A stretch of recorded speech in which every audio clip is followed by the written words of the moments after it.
Welcome back to the Poultry Leadership Podcast. I'm your host, Brandon Mulnix. Usually when a teacher tells you the kids in their classroom are being naughty, loud, obnoxious, full of way too much energy, it's a big problem. But for my guest today, that report was the ultimate sign of success. It meant those children finally had enough protein in their bodies to actually be kids. Today, we're going to be doing a deep dive with the International Egg Foundation. We're moving past the brochures and the charity labels, and we're going to take a real-world look at the infrastructure of hope. Joining me is Cassy Price, the first dedicated staff member for the IEF. Cassy transitioned from the corporate side of the International Egg Commission to lead this mission full-time. She is the architect behind programs that just don't give food away, but build sustainable 400 to 1,000 bird farms that turn parents into entrepreneurs. Cassy, I've really been looking forward to this episode. Welcome to the show. Thank you, Brandon. And I love that story about naughty kids. Yeah, bring on the naughty kids. Thank you. Thank you for the introduction, and thank you for your interest and curiosity into the International Egg Foundation. Well, it's exciting for me just because of connections I have outside of the U.S., but when I get an opportunity to see what this industry is doing globally and not just locally, because I see all of the different charities and different work in the industry that, help provide food to local food banks, but it's not just about the eggs that we're talking about. We're talking about knowledge transfer and a whole bunch of other things that the International Egg Foundation is responsible for. But before we get too far into the story, because there's a lot of great things we're going to cover today, can you give us a little bit of background as to who you are and tell the audience, maybe about that accent that you have and where you're based out of, things like that? Thank you, Brandon. So I'm based out of Shropshire in England. That's on the border with Wales. And I first got involved with the egg industry through my employment with the International Egg Commission, as you said. So I started there back in 2010, and I didn't have previous experience in kind of agriculture. It was actually legal, my initial experience, but I started with the International Egg Commission in 2010, and I really fell in love with the egg industry and the people working within it. Straight away, I kind of saw that they have this willingness to share their knowledge and experience to develop others. Kind of my initial kind of start with International Egg Commission. And it was as you said, it was the commission that started the International Egg Foundation, which is a charity registered in the UK, and it's also a 501c registered in the US. They started that back in 2014. And that was something as staff members that we all worked on, kind of put on the side of our desks. And I loved it. I loved kind of being part of that. And in 2019, we started up a global egg school program with Lohmann breeders providing the expertise. And that was one of my first projects with the foundation. And it was a fantastic experience and fantastic to be part of that. Well, it's so interesting how these different organizations start. To me, they all seem like they're generations old, and come to find out, the International Egg Foundation is not that old. You mentioned it started in 2014. What was that moment for you when it really took off? Well, when I stepped away from the IEC, the board of the foundation, they approached me and they said, "Will you be our first dedicated member of staff?" Because it didn't have any dedicated staff members, and they felt there was at a point within the organisation's growth where they needed their own staff resource. So that was 2022, and I think having a dedicated, like myself aside, having that dedicated staff resource has really helped. That was the moment where it was kind of, okay, it's not something just being done on the side of people's desks now. This is being pushed independently, and the board very much wanted that. So that was kind of a pivotal point in the organisation's kind of history, and for me to be asked by the board, Cassy, would you like to be kind of a dedicated staff member for the foundation? I was like, hell yes, absolutely. What an opportunity. Wow. Absolutely. So that was a great honour to be asked, and yeah, to have taken it from there. Something that I'm very, very proud to be involved in, and given the trust that our partners given us. So you are the resident expert of the International Egg Foundation because you're the staff member. Can you share with the listeners the mission and the vision and really the core of what the International Egg Foundation is all about? Okay, well, it's not just me. Um, I have an amazing board. I have an awesome board, led by Bruce Duyema.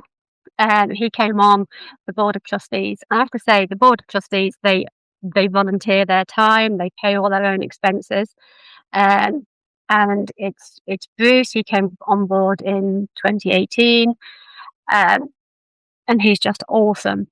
And we also have Tim Lambert, who is former CEO of Egg Farms of Canada. We have Chris Pearce, Poultry Management Services, who brings just so much passion to the board. We have Steve Manton, who helps us with our egg processing and kind of extending egg shelf life projects.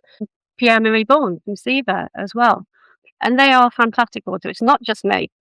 I have this amazing board with me driving forward our vision. And our mission really is to improve access, availability, affordability of eggs in nutritionally disadvantaged regions. And that's done in a range of different ways.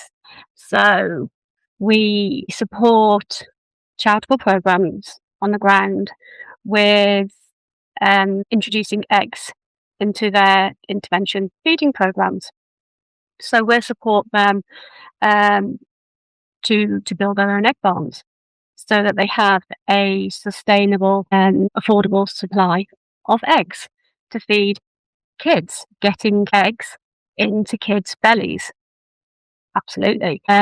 We encourage entrepreneurship in egg farming, and that's either kind of through introducing small scale egg production in really rural locations, or it can be helping take small scale egg farmers to the next level of commercial egg production in their regions. And we do that kind of through training. We do it with poultry starter packs, and there's a whole range of ways in which we do this. And that's very bespoke to each project and each country and each set of challenges and conditions.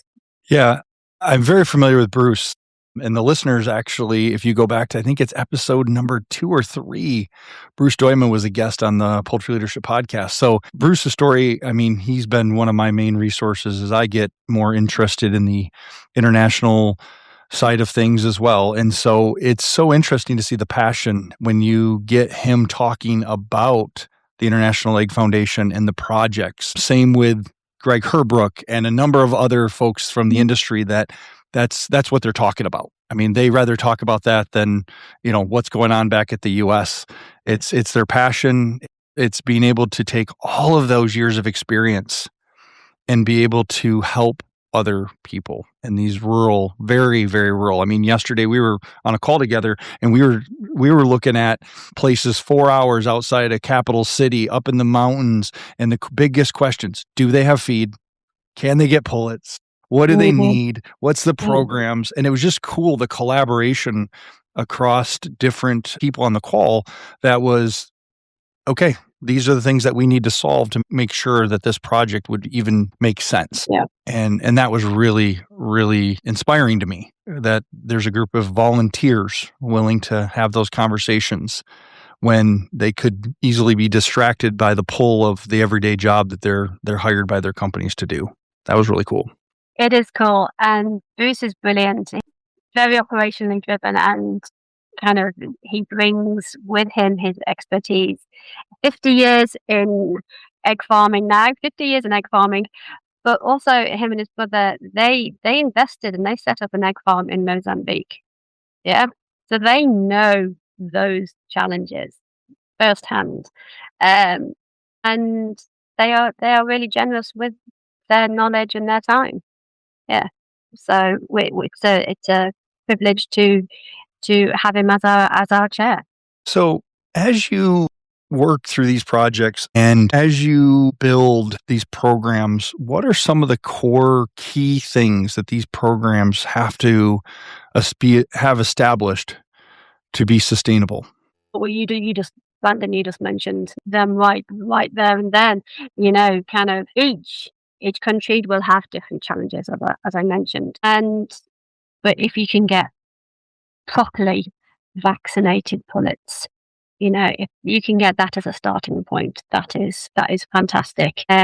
Feed, if you can get quality, consistently good quality feed, vaccinations, the whole supply chain. Okay, then you need to have your market. How are you going to market those eggs? Are you a contract farmer? Then you can kind of sell them back. If you're not, how are you going to do that?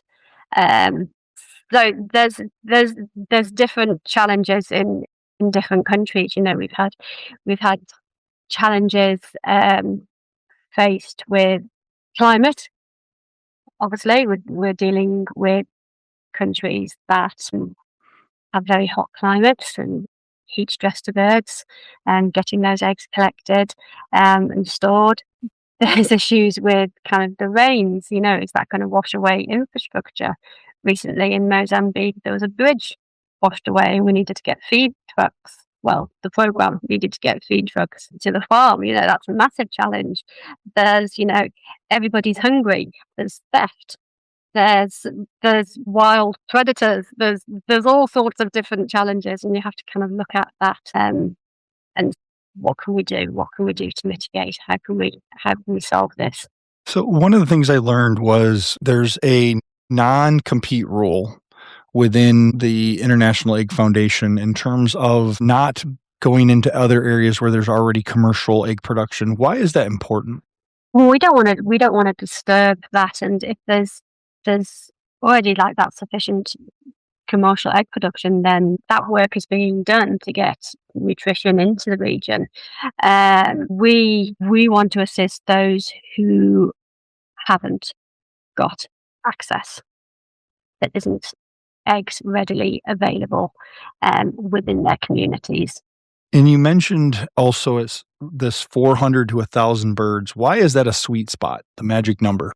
Well, that's where you see kind of small scale farmers um, becoming commercially viable. They're emerging commercial egg farmers. So they're taking it from kind of backyard production, to that commercial spot where it is generating income to support themselves. So that's kind of more kind of commercial sweet spot. Okay. And you mentioned the volunteers that you have on the board. What does it take to get a project from start to finish? Because it can't just be volunteers on a board that get these projects from start to finish. There's different models. So I would love just to be able to give you a quick answer to that, Brandon, but there is no quick answer to it. There's lots of different models, and we, from start to finish, we are always there for our programs. There is no finish point. We are always there to help and advise them on an ongoing basis. If we're looking at some projects, we will help get them established. There always has to be buy-in. So if we're helping kind of entrepreneurial setups, there always has to be some level of buy-in from them. If we're giving a head start on a commercial setup, again, there has to be buy-in, but there has to be kind of a degree of what percentage of eggs are you going to be able to give to a charitable program to maybe a school feeding program, what percentage can you give while still being commercially sustainable? But I wouldn't say we ever take it to a finish point, because we're always there on hand, or to say, right, we've got here now, let's take it to the next level. And I'm not sure what no, question.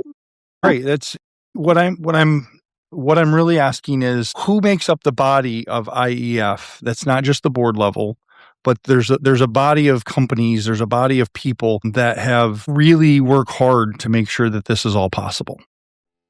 Absolutely.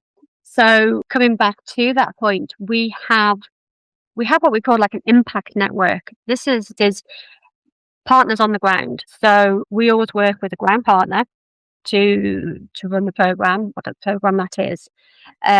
This is industry partners who come on board with us. So this can be equipment manufacturers, it can be genetics companies, it can be feed companies, vaccine companies. There is that whole impact network that we are facilitating, that we're holding the rope on, and they step forward. And we even have it with one of our programs, SIVA. Their local vet has taken on the role of mentoring the farm manager on one of the programs. And he's going back on an ongoing basis just to provide that ongoing guidance and support and assistance. So our network, they step forward. They are passionate about this too, and they want these programs to succeed and carry on being successful. So we always help, we're always there on hand, but having that kind of ongoing guidance, help, support, we're there to make sure that there is continuity in that program.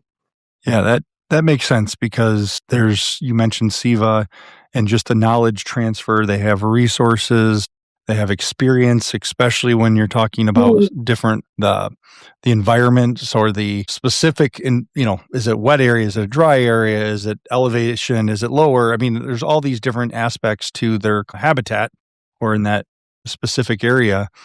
It's so helpful when you share that knowledge with a local person that's invested.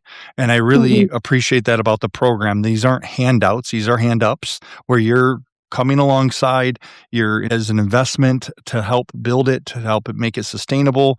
And then I really appreciated the charity aspect with are they able to then not just make money to support their family, but are they willing to be able to give back? So in the case of a local grower, are they donating to a kids school or some type of charity? That's awesome. I mean, that's where I've seen it firsthand in that impact in Guatemala, where eggs were really, really important to the program that was Hope for Tomorrow Guatemala.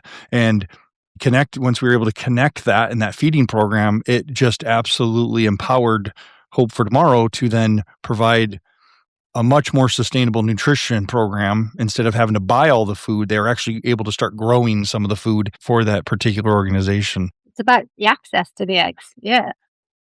And that's the connection piece, being able to just share knowledge. And here I am, I don't feel like I have a lot of knowledge to share some days, especially when it comes to some of the people that are out there.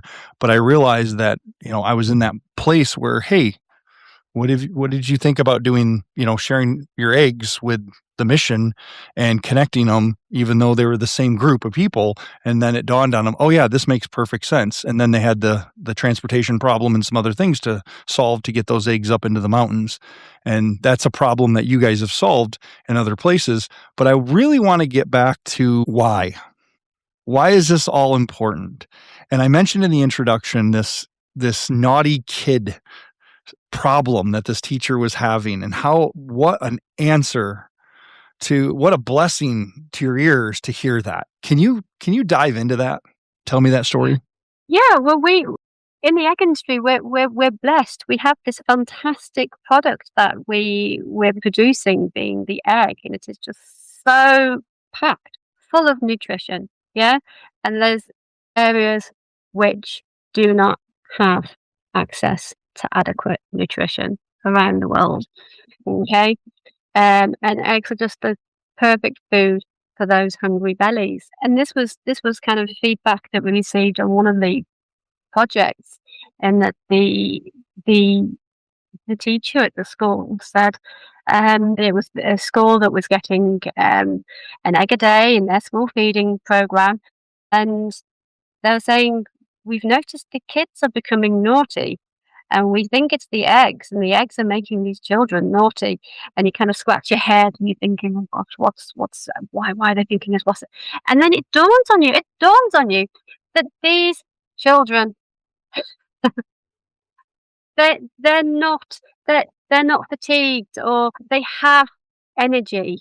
They have energy, and it's beautiful. It's beautiful. Yeah, bring on the naughty children. The eggs were giving the children energy, and this was the result of it. I love that story so much. That it's wonderful, and yeah, there's the why. Okay, you have that nutritional aspect of it, not just high quality protein and nutrition in kids' bellies, or anybody's bellies, but the feedback we get from like the head teacher at the Blessman School in South Africa, and she was saying what a huge difference the eggs were making in the kids' meals. The kids were not just more energetic, um, but they were retaining their learnings.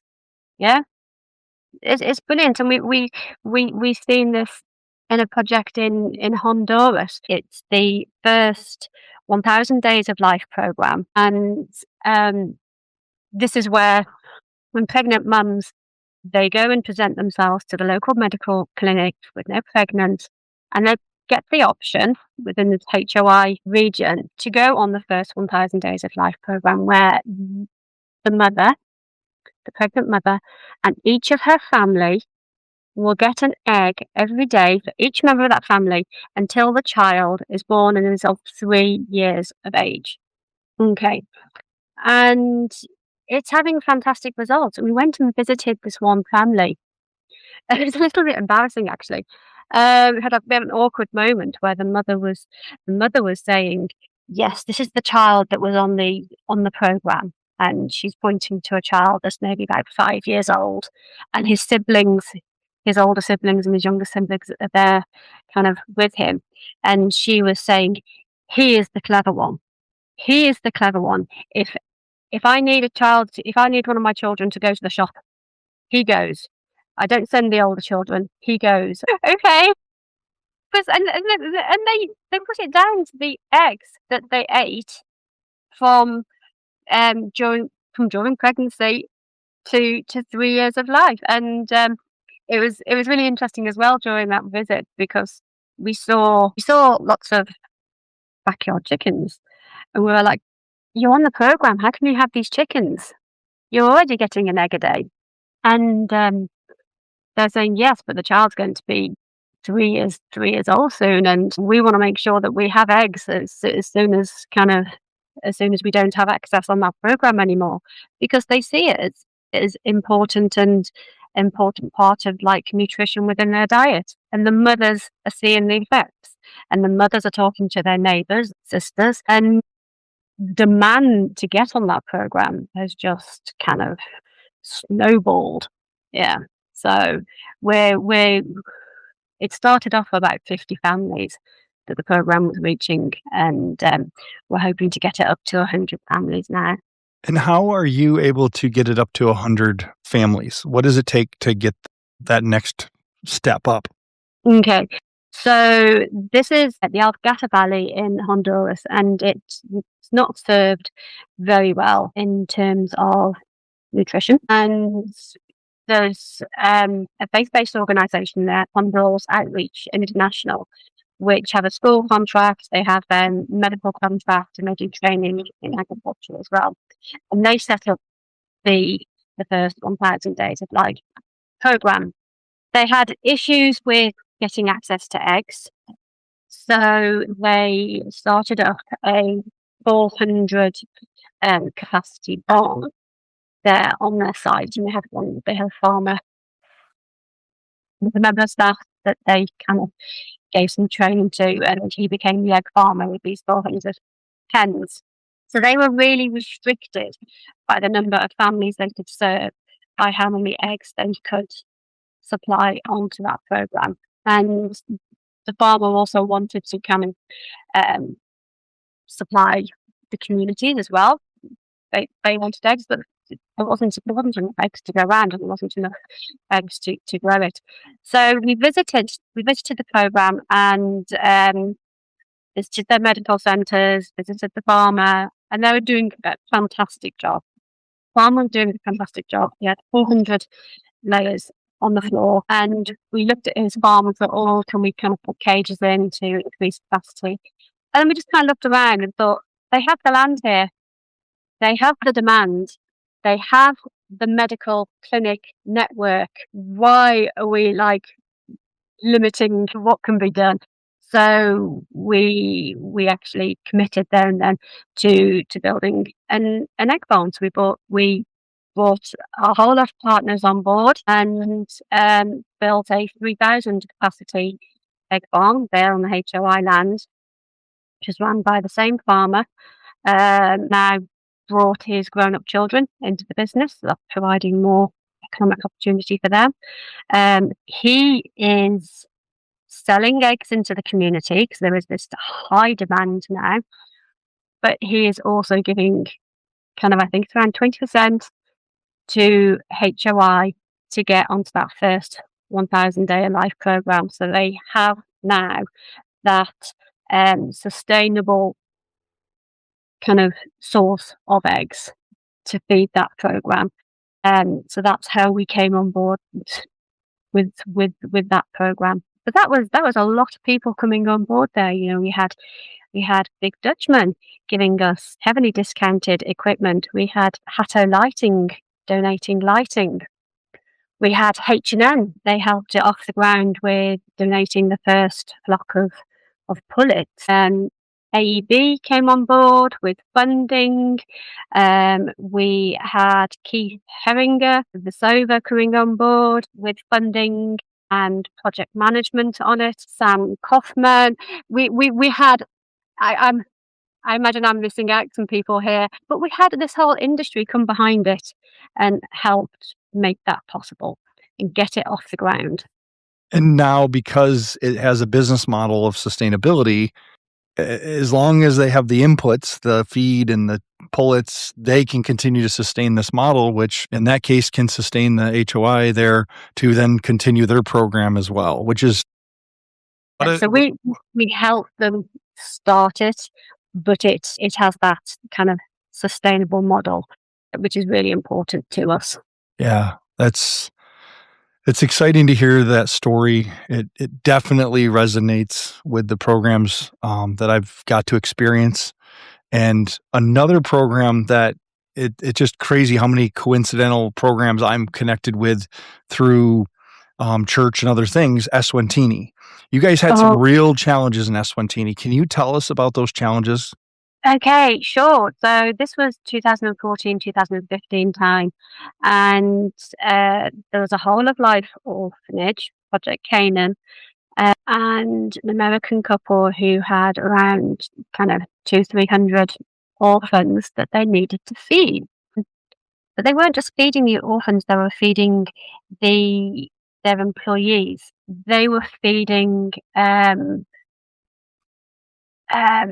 communities. They were feeding the communities in that region, and they had like a network or they have a network of like 32 church feeding programs that they were kind of giving food out to, and they wanted to get kind of something really nutritious, high quality protein into those diets.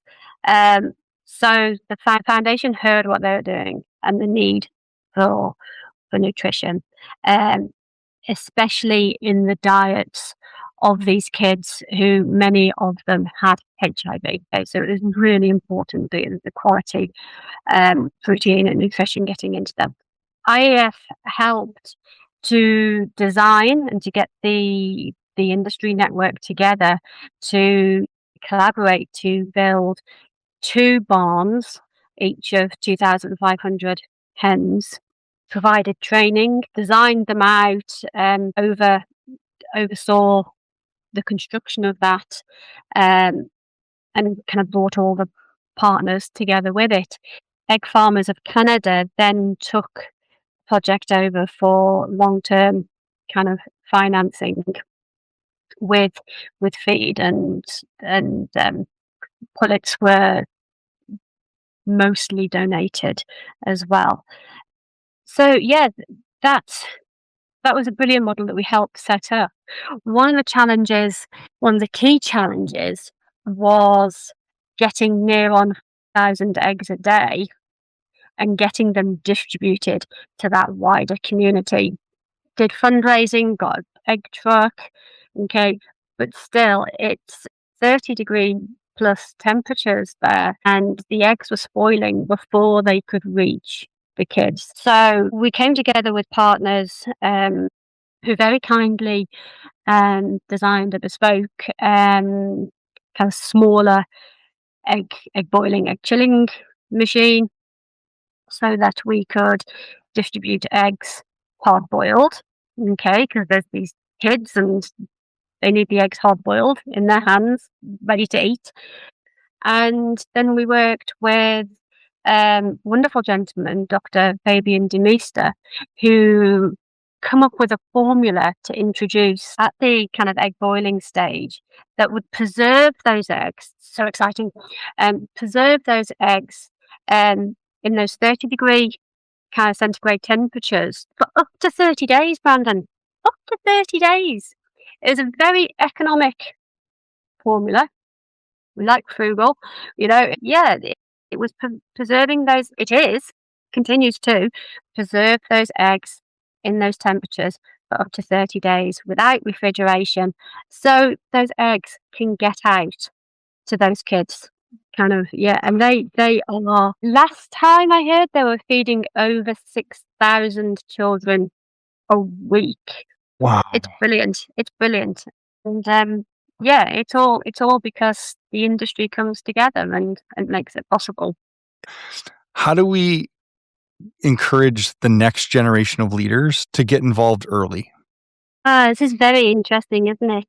The next generation, they want to be involved in childcare programs, and it's I would say that kind of employment now is so much more than a pay packet and career opportunities.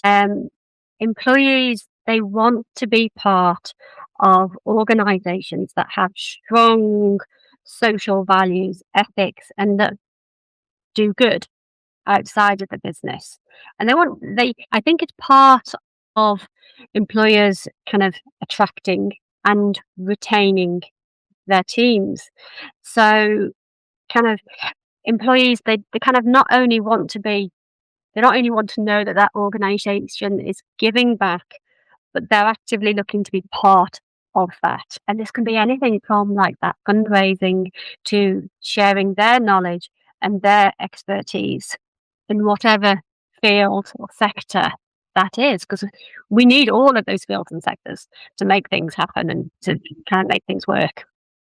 Yeah, I've seen examples where one company, it's like employee engagement. Their employees, they volunteered their free time to build bespoke equipment for one of our charitable projects. Absolutely, they were so brought into that, and also that helps that donation from the organisation become that little bit more kind of feasible, because it's expensive giving, but it makes it a bit more feasible. And those people wanted to give their time and to volunteer in that way. But I think organisations, they can see that kind of, yeah, we do good because it's the right thing to do, but doing good kind of also makes good business. And kind of IAF, we're developing egg production in new markets and providing those new market opportunities for businesses to supply their products and services. Yeah, and they can be part of that while doing good and building up viable egg production in that region. It can be good for everybody. All right. But yeah, definitely think that is a place for younger people. We want their energy, we want their experience, we want their knowledge. Absolutely. And how do they get involved? Right now, if someone wanted to find out how they could get involved with the International Egg Foundation, where would you send them right now? Thank you, Brandon. That's matter. I would say look on our website, connect with us on LinkedIn, connect with me on LinkedIn. My details are on the website. I love hearing from people, saying, I want to get involved. It's not about providing the dollars. Of course, fundraising is always needed, but it's more than that. And yeah, everyone has something to give.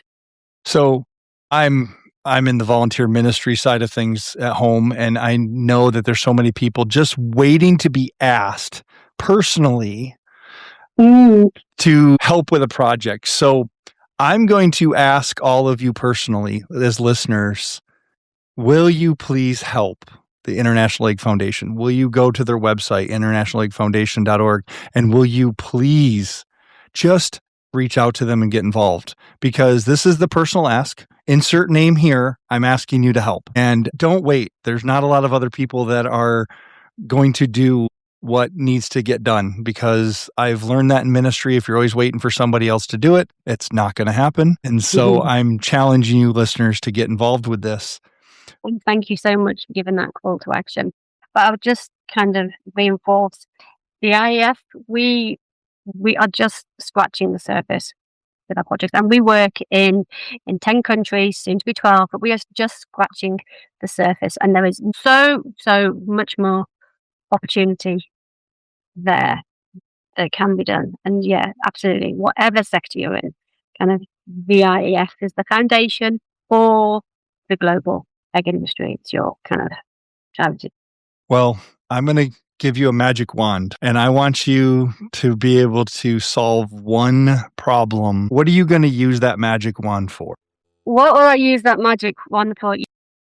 I always say, if we had properly vaccinated pullets as a starting point, like readily available, that would give us such a head start. That would make life so much more easy and everything just far more feasible and viable. Properly vaccinated pullets, access to them. Yeah. In these countries that have that nutritional need and want to produce their own food. Yeah, that is the kind of starting point. And then bringing on board those supply chains. Well, listeners, you're part of that magic wand, because there's somebody out there that can help find and supply these properly vaccinated pullets. And it's going to take the next generation of leaders, of volunteers, of people that just want to get involved with something greater than what they're currently doing and look outside themselves and just be able to give back. So I'm just going to continue with that challenge. And Cassy, I really want to thank you for sharing your story, for sharing the vision of IEF. It's such a powerful reminder. The humble egg that we all work every day to produce in some form or fashion, we're all part of this industry, is probably the most potent tool that we have to feed the world and to fix this global nutrition problem. Would you agree with that? Absolutely, 100%, Brandon. Thank you for articulating that so lovely. Well, listeners, if you're a leader in the industry, I want to challenge you. Philanthropy is not something you get to wait to do. It's a leadership muscle you get to flex today. People in your companies are waiting for you to step out and lead in this area. They will follow you. You will become a much better leader when you start figuring out ways to give back. It's been a blessing. I got to experience more blessings than imaginable. And I contribute that because it's giving back, finding different ways to just share knowledge, share expertise, share money, sometimes whatever it takes. But if you're willing to do that, the internationaleggfoundation.com, this conversation hits home for me because of the values that we hold at Prism Controls. We spend our days talking about technology, data, and efficiency in the barn. but all that innovation exists to serve a higher purpose, feeding the world. At Prism Controls, we believe leadership is defined by what you give back. We are proud to support the mission of the IEF because we know that when we strengthen the industry, we are strengthening a global solution to poverty and malnutrition. If you enjoyed this episode, please share it with one colleague who needs to hear about those naughty kids. As always, thank you for listening and keep on leading.